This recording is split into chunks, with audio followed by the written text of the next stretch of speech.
안녕하세요. 불동담입니다.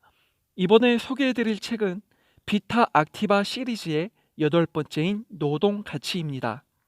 이 책은 노동에 관한 생각과 가치관들이 어떤 식으로 변해 왔었는지 대략적으로 보여주는데요. 오늘 이 시간은 노동에 대한, 특히 노동의 가치에 대하여 살펴볼까 합니다. 노동이라는 단어는 우리나라 역시 1970년대에는 상당한 금기어로 자리 잡혀 있었죠. 당시 노동자라는 말 대신 근로자라는 말로 바꿔 썼으니까요. 왜냐하면 노동이라는 단어가 빨갱이, 공산주의, 마르크스주의를 연상케 했기 때문이죠. 자, 이제 본론으로 들어가 보겠습니다. 노동에 대한 인식은 이전부터 좋지 않았다고 할 수 있습니다. 육체적인 노동은 천박한 것이라는 생각이 한 시대의 통념으로 자리 잡혀 있었기 때문이죠. 주인과 노예의 관계에서도 볼 수 있고, 또한 장외 제도라는 영주와 농노의 관계에서도 볼 수 있습니다. 하지만 노동은 천박한 것이라는 관점도 변하게 되는 계기가 있는데요. 바로 르네상스와 종교개혁과 산업혁명입니다. 먼저 르네상스는 인간을 중심으로 하는 주체 개념을 가지고서 본격적인 욕망을 인정하기 시작하던 때입니다. 동시에 주체된 인간에게 주어진 이성을 중요시하는 시대이기도 했는데요. 물론 이성의 독단성이라는 패단이 있기는 했지만 이 이성을 가지고서 인간의 노동 가치를 재발견하게 되었죠. 두 번째로는 종교개혁입니다. 종교개혁을 통해 인간은 절대적인 신의 영광과 현세적인 삶을 연결하기 시작했는데요. 대표적으로 칼빈과 루터가 있죠. 특히 직업 소명설이라는 것은 직업이란 하나님께서 주신 천직으로 이 직업을 통해 영광을 돌려야 한다는 의미를 가집니다. 이런 직업 소명설의 조류는 직업의 귀천을 해체시켰고 부의 축적을 하나님의 구원과 은총의 간접적 증표로 바꾸어 놓았습니다. 세 번째로는 산업혁명인데요. 이 산업혁명은 기술의 발전과 시장의 확대를 가져오므로 자본가 계층을 등장시켰습니다.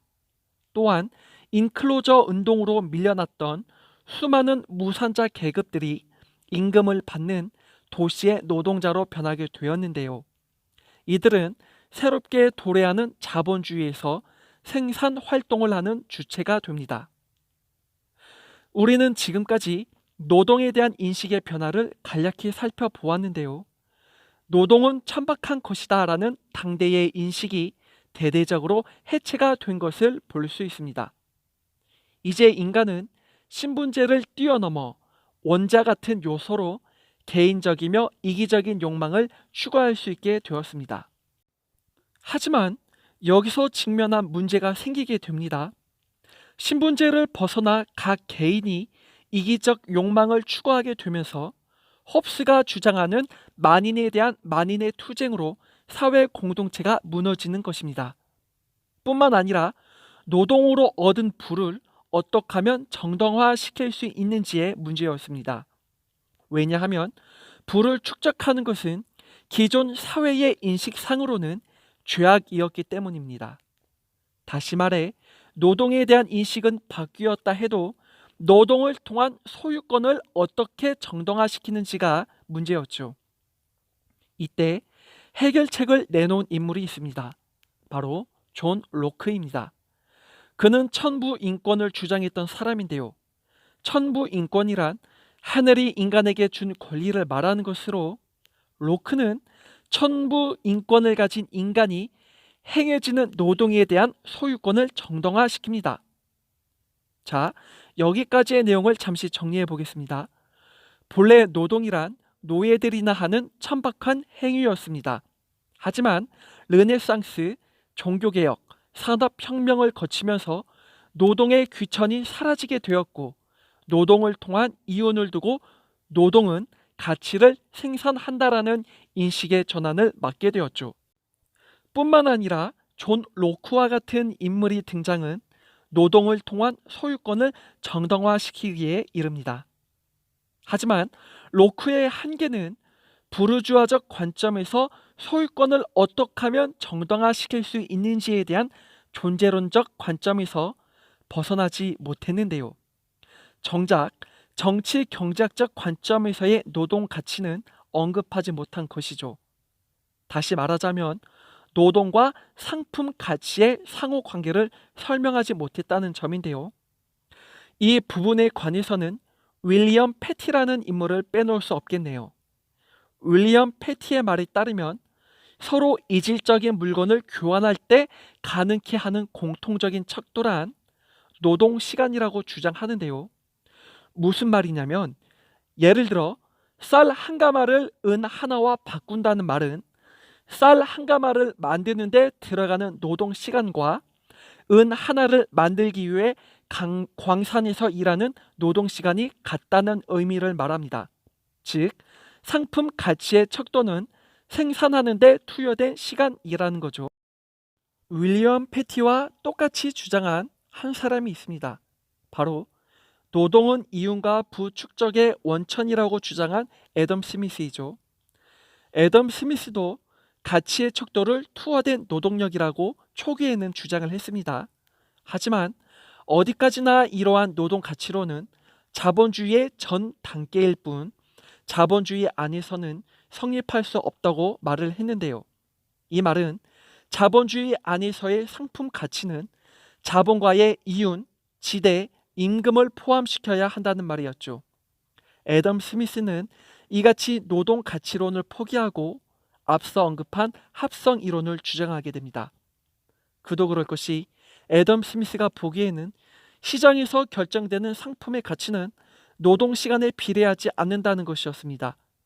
수요와 공급 같은 보이지 않는 요소들이 상품 가치에 영향을 끼친다는 것이었죠. 결국 애덤 스미스는 이 같은 지배 노동 가치설을 따르게 됩니다. 반면 애덤 스미스와 다르게 주장한 사람이 있습니다. 리카도인데요. 그는 노동자의 투하된 노동만이 가치 척도의 유일한 것이라는 투하 노동 가치설을 주장했던 사람입니다. 또한 애덤 스미스가 상품 가치에 포함시킨 지대를 놓고서 논쟁이 있었죠. 이제 리카도 다음으로 소개할 인물이 있습니다. 바로 마르크스인데요. 마르크스는 누구보다도 노동에 대해서 분석을 잘한 사람입니다. 그는 이전에 고전 경제학자들이 구분하지 못했던 가치와 교환 가치를 언급했는데요. 가치는 교환과 상관없이 행해진 노동을 뜻합니다. 반면 교환 가치는 사회적 관계를 통해 드러난 형태를 말합니다. 쉽게 이해될 수 있도록 예를 들어 보겠습니다. 어떤 사람이 5시간을 투자하여 의자를 만들었습니다. 그에게 있어 가치란 교환에 상관없이 5시간 동안 투하된 노동입니다. 하지만 사회에서는 의자를 3시간의 가치로만 인정을 합니다. 결국 5시간의 노동 가치는 사회적인 승인을 통해 3시간의 투하된 노동만을 인정받게 되는 거죠. 이게 바로 교환 가치입니다. 이렇게 마르크스는 이전의 경제학자들과는 다르게 좀 더 노동 가치에 대한 분석을 했던 사람이죠. 그리고는 노동 안에서의 생산력과 생산 관계, 그리고 인간 소외 같은 구체적 내용들을 그에 져서 자본론에서 본격적으로 드러내기 시작합니다. 이제 마무리 짓도록 하겠습니다. 노동은 천박하다는 인식을 탈피하고 어느새 가치를 생산하는 노동 가치설이라는 이름으로 우뚝 서게 되었습니다. 노동이야말로 이윤과 부축적의 원천이라는 거죠. 하지만 내가 쏟은 노동의 시간이 상품 가치의 척도가 될 수 있겠느냐의 물음에서는 경제학자 제각기 모두 다른 주장을 하게 됩니다. 애덤 스미스는 자본주의 안에서 보이지 않는 요소로 상품의 가치가 결정되기에 노동 가치설을 포기했고요. 그리고는 지배 노동 가치설을 따랐죠. 반면 리카도는 오직 노동만이 유일한 가치 척도라는 투하 노동 가치설을 주장했습니다. 반면 마르크스는 노동력에 대한 분석을 구체적으로 하며 가치와 교환 가치를 구분짓게 됩니다. 그리고 본격적인 그의 주장은 자본론에서 시작되죠. 이후에 기회가 된다면 자본론에 대하여 서평을 해보도록 하겠습니다. 이상으로 지금까지 시청해 주셔서 감사합니다.